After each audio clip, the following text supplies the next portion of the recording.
Conversation avec des dévots occidentaux. Swami Vijayananda. Swami, qu'est-ce qui peut être dit à ceux qui, très nombreux en Occident, à ceux qui n'ont pas la moindre idée de l'importance du détachement?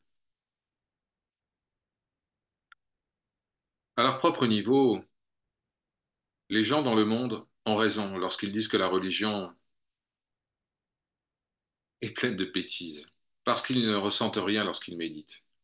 Et les pratiquants, les sadhakas, ont raison lorsqu'ils disent que le monde est plein de bêtises, parce qu'ils ne ressentent rien lorsqu'ils pensent ou lorsqu'ils observent les plaisirs de ce monde. Un jeune Français avait essayé de faire une retraite d'un mois avec seulement un livre, L'interprétation des rêves de Freud. Il avait tenté de plonger dans le royaume du sommeil. Il s'était totalement perdu, était resté 3 mois dans un hôpital psychiatrique et avait été suffisamment intelligent pour réaliser qu'il avait besoin d'un avis d'expert pour explorer son monde intérieur. Il était venu en Inde, à Cancale, où il avait réalisé 6 semaines de pratiques intensives et équilibrées. Il dit: est-ce que le détachement conduit à la dépersonnalisation? Il fut répondu: je suis parfaitement détaché et en même temps parfaitement installé. Est-ce que le gourou doit inciter ses disciples à renoncer? Si quelqu'un demande à un gourou: est-ce que je dois renoncer au monde? Eh bien, le gourou répondra toujours: non. Celui qui a le véritable esprit du renonçant ne pose pas de questions. Pour lui, c'est évident. Il quitte le monde comme quelqu'un quitte une maison en feu. Ramakrishna raconte une histoire à ce sujet. Il dit: une femme vient vers son mari et lui dit: j'ai peur que mon frère devienne un sadhu, un renonçant. Il pratique de plus en plus, il ne mange pratiquement rien et il dort de moins en moins. Ne t'inquiète pas, dit le mari. Il n'a pas le vrai esprit du détachement. Mais qu'est-ce que tu en sais, dit l'épouse. Eh bien, le mari répond: regarde, cela est le vrai esprit du détachement. Le mari déchire son vêtement et puis s'habille à la manière d'un sadhu. Et puis, il ouvre la porte et ne revint jamais.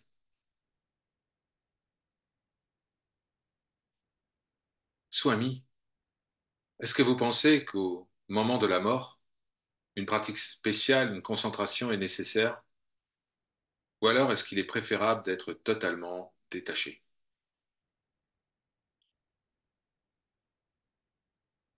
Les maîtres qui adoptent la position du lotus et essayent de faire émerger le prana, l'énergie vitale, depuis le chakra couronne de Sahasrara, eh bien ces maîtres montrent par ces actions qu'ils ne sont pas réalisés. L'énergie du sage réalisé est partout. Il n'y a pas à faire émerger le prana d'où que ce soit. Un des Upanishads dit de ce type de sage: Natasya Utkramante. Il est celui que le prana ne peut quitter. Le voilement de Sri Ramana Maharshi ou d'Ananda Mahima n'a pas été spectaculaire. Rien ne s'est vraiment produit. La feuille morte est simplement tombée de l'arbre.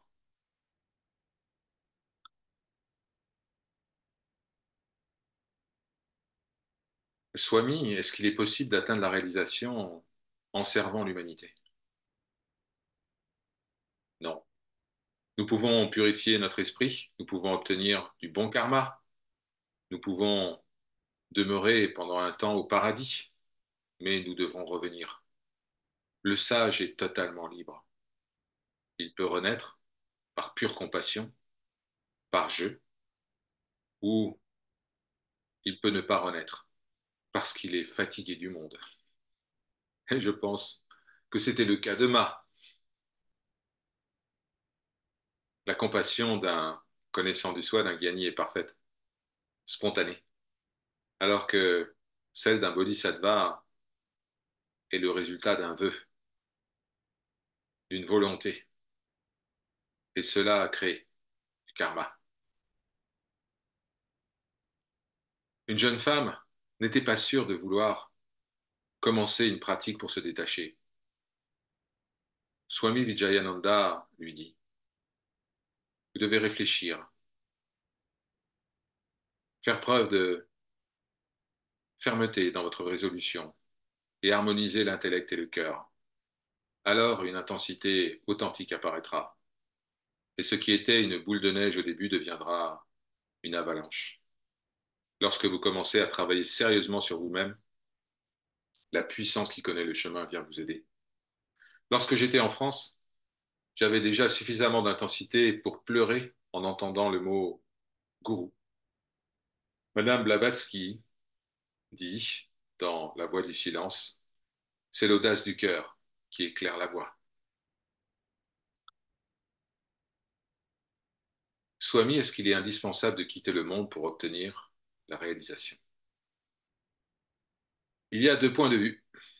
Le point de vue pratique, selon lequel quitter le monde est utile pour un pratiquant, parce que ça l'aide à obtenir un bon niveau spirituel. Après ça, il peut revenir, parce qu'il sera déjà suffisamment fort.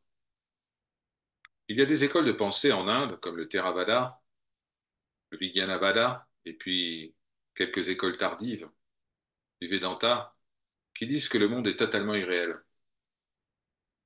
Cette attitude peut être utile pendant un moment pour développer un esprit de détachement. Mais ce n'est pas la position, par exemple, du bouddhisme Mahayana, qui croit que le monde, samsara, et le nirvana sont un. Et ce n'est pas non plus ce que la voie que je suis, l'Advaita Vedanta, stipule. Le monde est à la fois réel et irréel. Il est réel en tant que manifestation de la conscience une, il est irréel en tant qu'objet existant par lui-même. En tant que substance, il est aussi réel que l'eau. En tant que mouvement, il est transitoire. Mais même là, on ne peut pas dire que c'est complètement irréel. Nous ne savons pas exactement où se tient la réalité. Il est dit dans le Katha Upanishad, ce qui est ici est là-bas, et ce qui est là-bas est ici. Et celui qui voit une différence entre les deux va de mort en mort.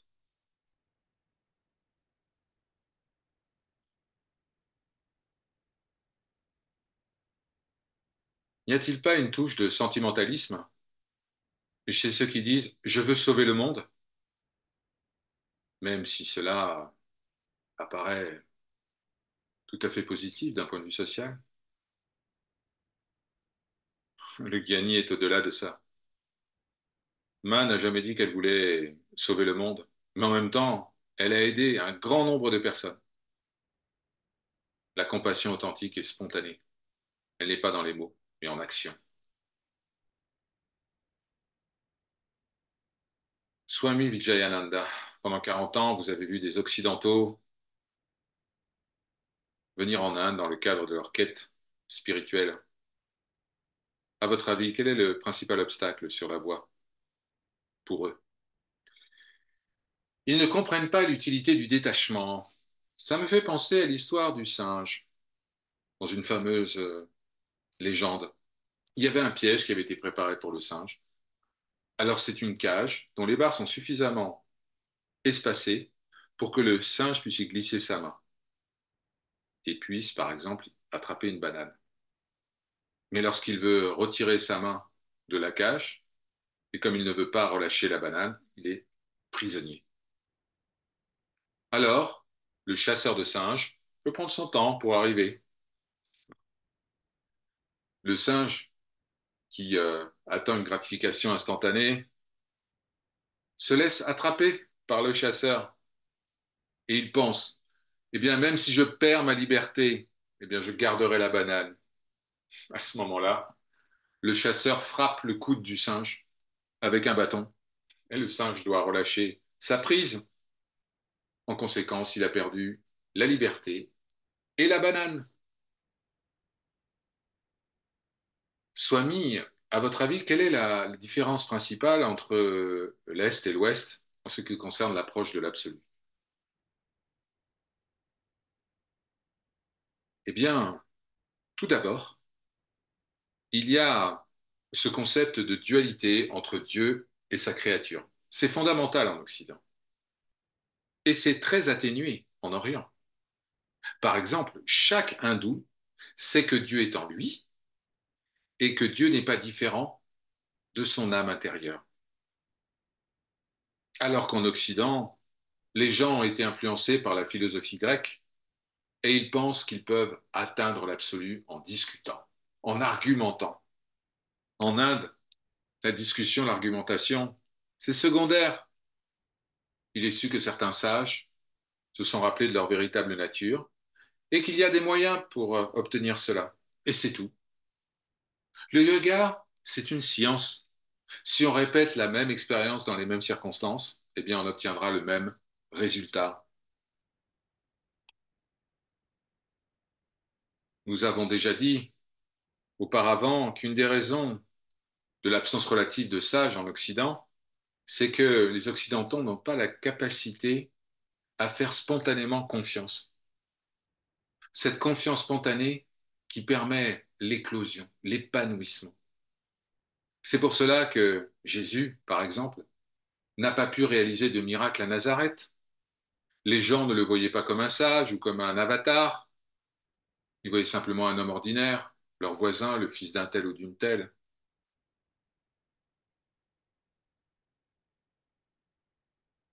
Un étudiant venu de Paris prend la parole. Il dit, est-ce qu'il n'y a pas de contradiction entre l'art et la réalisation?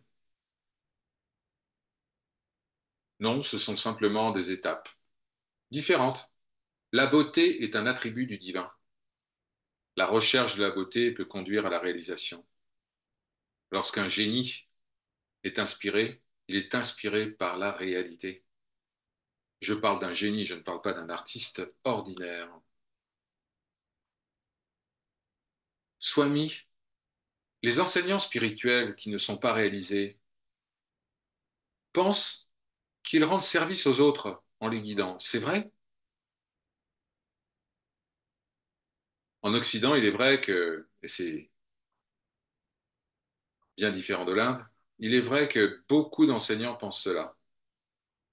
Ils abandonnent leur propre pratique pour se mettre au service des autres. Certains disent même qu'ils ont reçu une instruction dans leur maître spirituel pour faire cela. Mais ils aident simplement avec des mots. S'ils avaient un niveau supérieur de réalisation, ils pourraient aider beaucoup plus de gens de manière beaucoup plus efficace.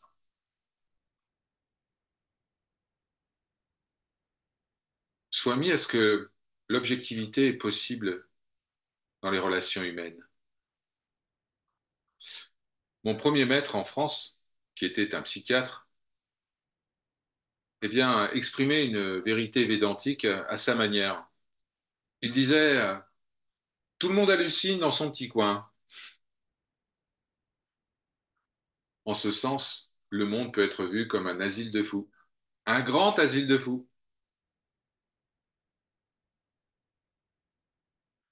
Un autre étudiant de Paris avait reçu une éducation catholique et il se plaignait d'une petite voix intérieure qui le persécutait. Swami lui dit, c'est parce que vous prêtez attention à la petite voix intérieure qu'elle semble être puissante. Ce type de concentration, c'est-à-dire se laisser traverser, ne pas penser, ne pas saisir, est plus facile pour le mental que la concentration positive elle-même.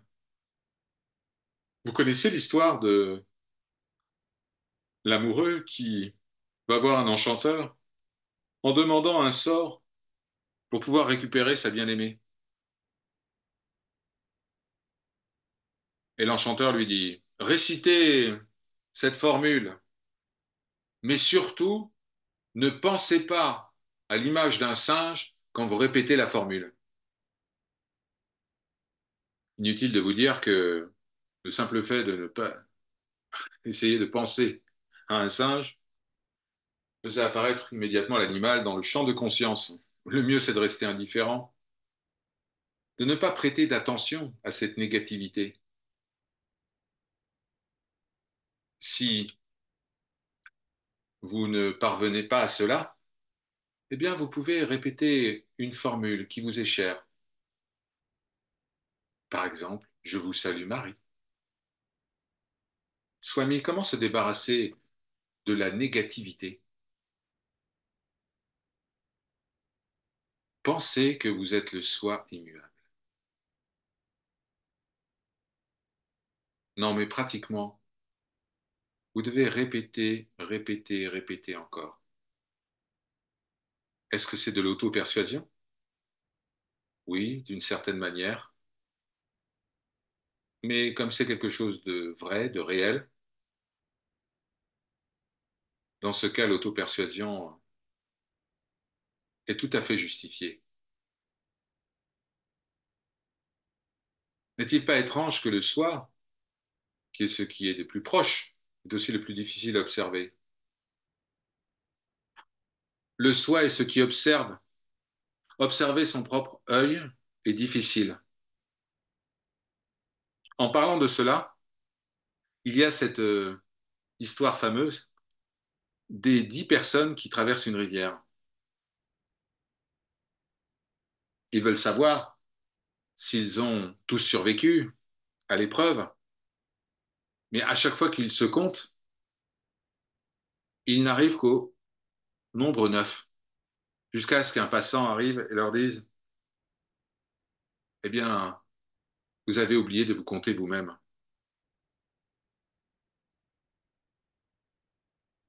Être conscient du soi est difficile, mais pas impossible.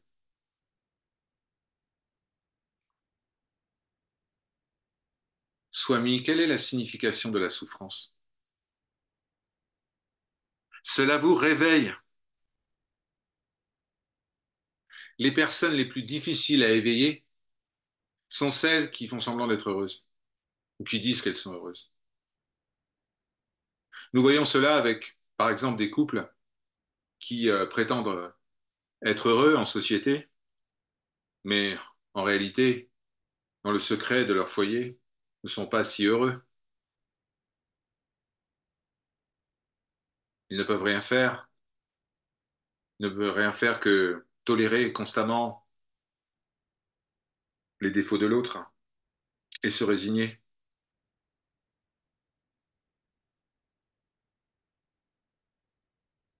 Comment expliquer l'énergie paradoxale qui se manifeste chez des gens qui vont au-delà de leurs limites? Beaucoup de gens, lorsqu'ils vont au-delà de leurs limites, manifestent une force cosmique qui vient, en quelque sorte, à leur aide. Ça peut être appelé la puissance autre ou la Kundalini. On ne peut pas réduire ces phénomènes à une production d'endorphines. Vouloir tout expliquer à travers la chimie, eh bien, c'est une vision du 19e siècle. Le fait est que nous sommes connectés au monde extérieur, nous ne sommes pas isolés. Cette notion émerge même en science.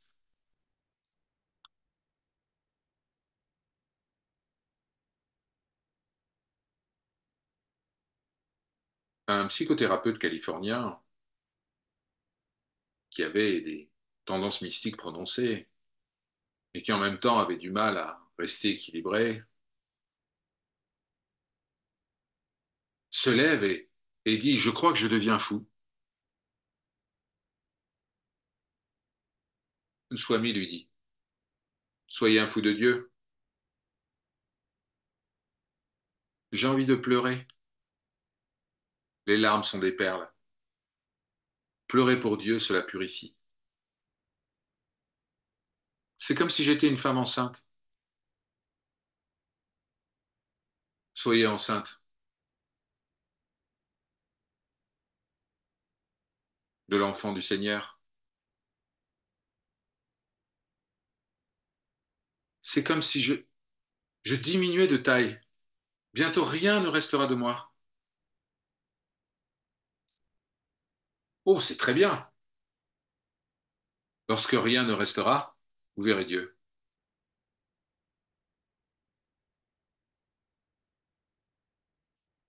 Une jeune dévote de Mars dit à Swami,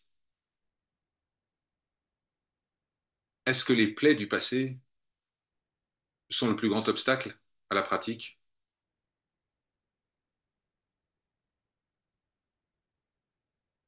Laissez le passé se guérir par lui-même. Lorsque vous êtes pleinement dans le présent,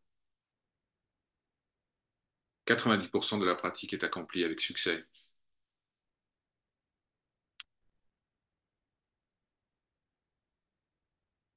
Un occidental d'un certain âge se plaignait de l'immoralité de la jeunesse occidentale.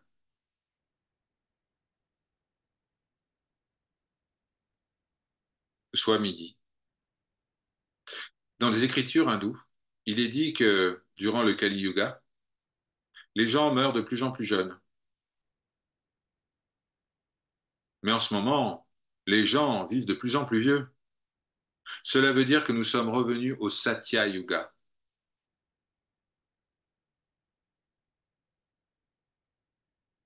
Je ne pense pas que nous soyons dans le Kali Yuga. Swami, est-ce que vous pensez qu'un Vedanta chrétien est possible?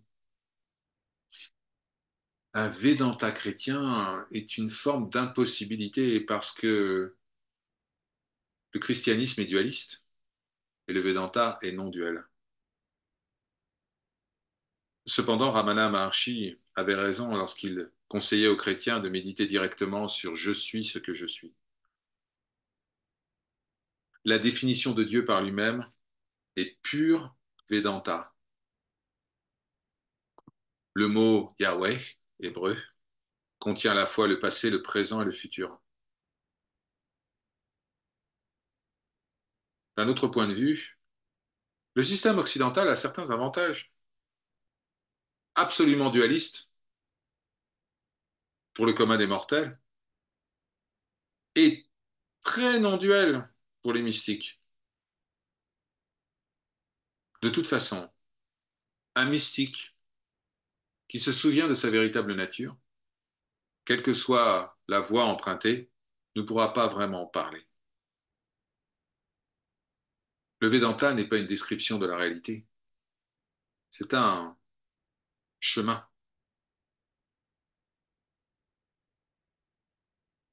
En se focalisant sur notre véritable nature, le soi, ou sur une grande parole, Mahavakya, comme Tatvamasi, tu es cela, eh bien, la réalité est expérimentée, mais elle ne peut être décrite.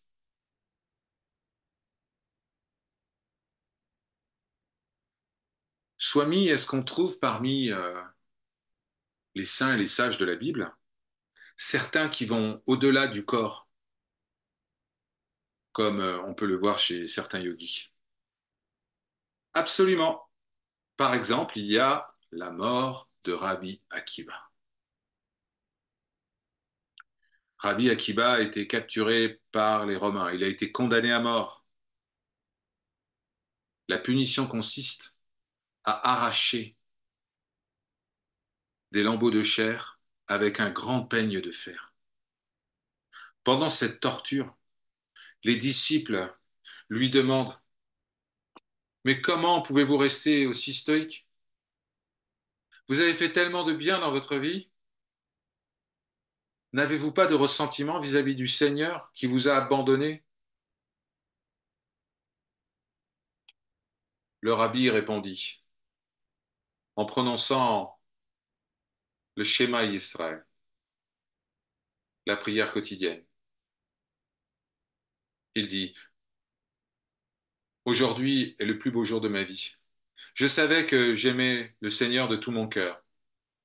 Je savais que je l'aimais de toutes mes facultés, mais je n'étais pas sûr de l'aimer avec le corps. Et maintenant, je sais que c'est possible.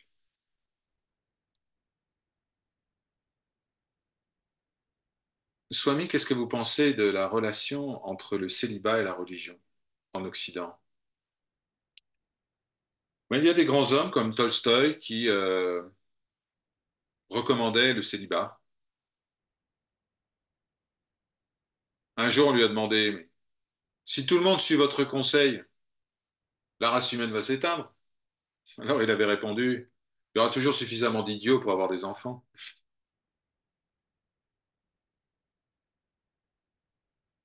Malgré cette opinion, on peut s'interroger sur le fait que l'affaiblissement de la religion catholique ne vient pas du fait que son élite n'a pas de descendance, ce qui n'est pas le cas des protestants, par exemple.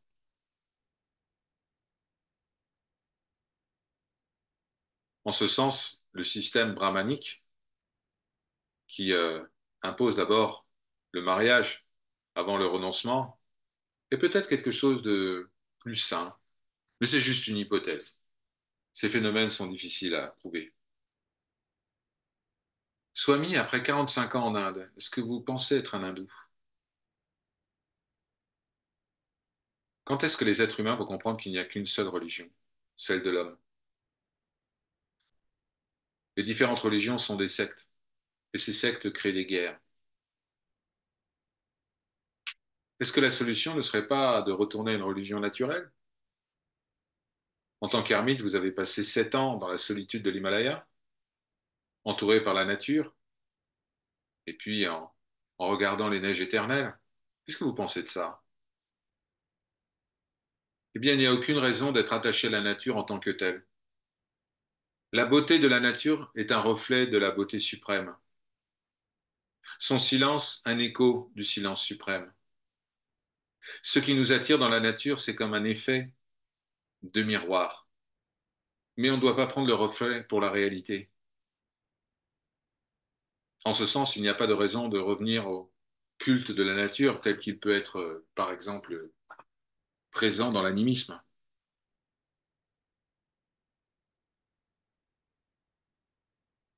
Est-ce que vous pensez que le cantique des cantiques et son enseignement spirituel peuvent être utiles à ceux qui suivent une voie de sagesse orientale?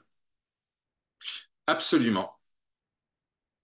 Par exemple, une nuit, le bien-aimé vient à la porte de la bien-aimée, mais elle n'est pas prête. Elle le fait attendre. Alors, lorsqu'elle ouvre, il n'est plus là. Elle doit le rechercher.